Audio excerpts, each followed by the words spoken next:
Hãyអ្វីក៏ត្រូវឈឺចាប់យើងអាចឈប់នៅទីនេះដើម្បីនរណាម្នាក់ប៉ុន្តែយើងមិនអាចឈរនៅទីនេះរហូតដោយមិនព្រមបន្តដំណើរដោយសារតែគ្មានវត្តមានគេនៅជាមួយយើងនោះទេបើស្រឡាញ់នរណាម្នាក់យើងក៏នៅតែស្រឡាញ់មិនថាគេបានស្រឡាញ់យើងវិញឬអត់បើវាជាការស្រឡាញ់ដោយស្មោះសរហេតុអ្វីក៏យើងត្រូវស្អប់គេដោយគ្រាន់តែគេមិនស្រឡាញ់តបយើងវិញបើចង់អត់ទោសឲ្យនរណាម្នាក់យើងក៏អាចអត់ទោសឲ្យបានមិនថាគេបានសុំការអភ័យទោសពីយើងឬអត់ព្រោះថាបើយើងពិតជាមានទឹកចិត្តចង់អត់ទោសដោយពិតប្រាកដមែនហេតុអ្វីក៏ទាមទារការសុំអភ័យទោសជាមុនទើបអត់អន់ឲ្យបាន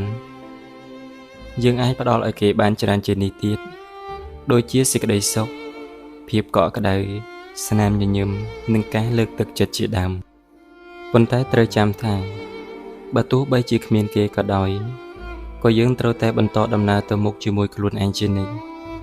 យើងអាចឈប់នៅទីនេះដើម្បីនរណាម្នាក់ប៉ុន្តែយើងមិនអាចឈរនៅទីនេះរហូតដោយមិនព្រមបន្តដំណើរដោយសារតែគ្មានវត្តមានគេនៅជាមួយយើងនោះទេពេលវេលាមិនអនុញ្ញាតឲ្យយើងត្រឡប់ថយក្រោយ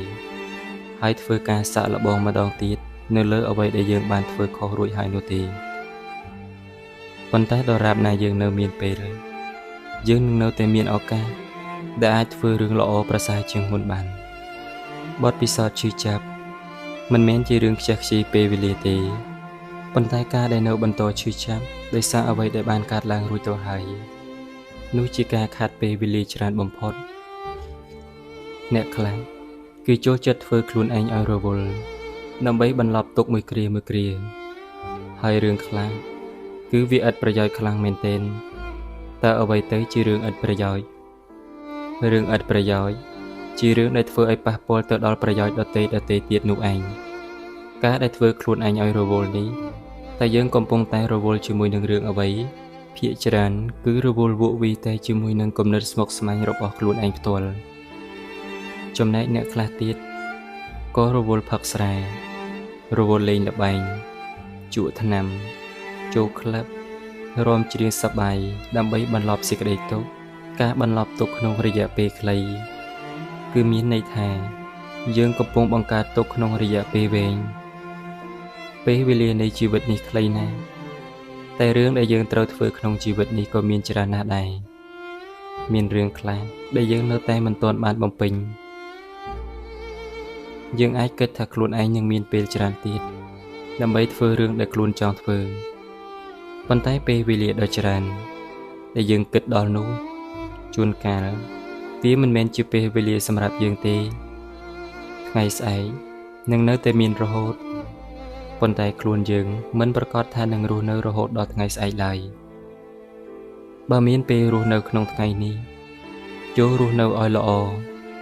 ប្រើពេលវេលាឲ្យមានប្រយោជន៍និងមានតម្លៃមានប្រសិទ្ធភាពការងារដែលត្រូវធ្វើនៅចំពោះមុខចូលប្រឹងប្រែងធ្វើយ៉ាងអស់ពីចិត្តនិងអស់ពីសមត្ថភាពដែលយើងមានបើមានមនុស្សល្អដែលយើងត្រូវចេញទៅជួបជជែកជាមួយពួកគេចូលគុំពន្យាពេលចាំធ្វើឬនិយាយនៅថ្ងៃក្រោយមនុស្សគ្រប់គ្នាអាចសន្យាជាមួយគ្នាបានគ្រប់រឿងប៉ុន្តែពេលវេលាមិនដែលសន្យាជាមួយនរណាម្នាក់ទេបើដូច្នេះហេតុអ្វីត្រូវទុកឲ្យខ្លួនយើង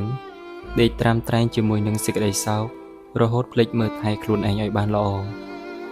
និងស្រឡាញ់មនុស្សក្បែរខ្លួនឲ្យបានច្រើន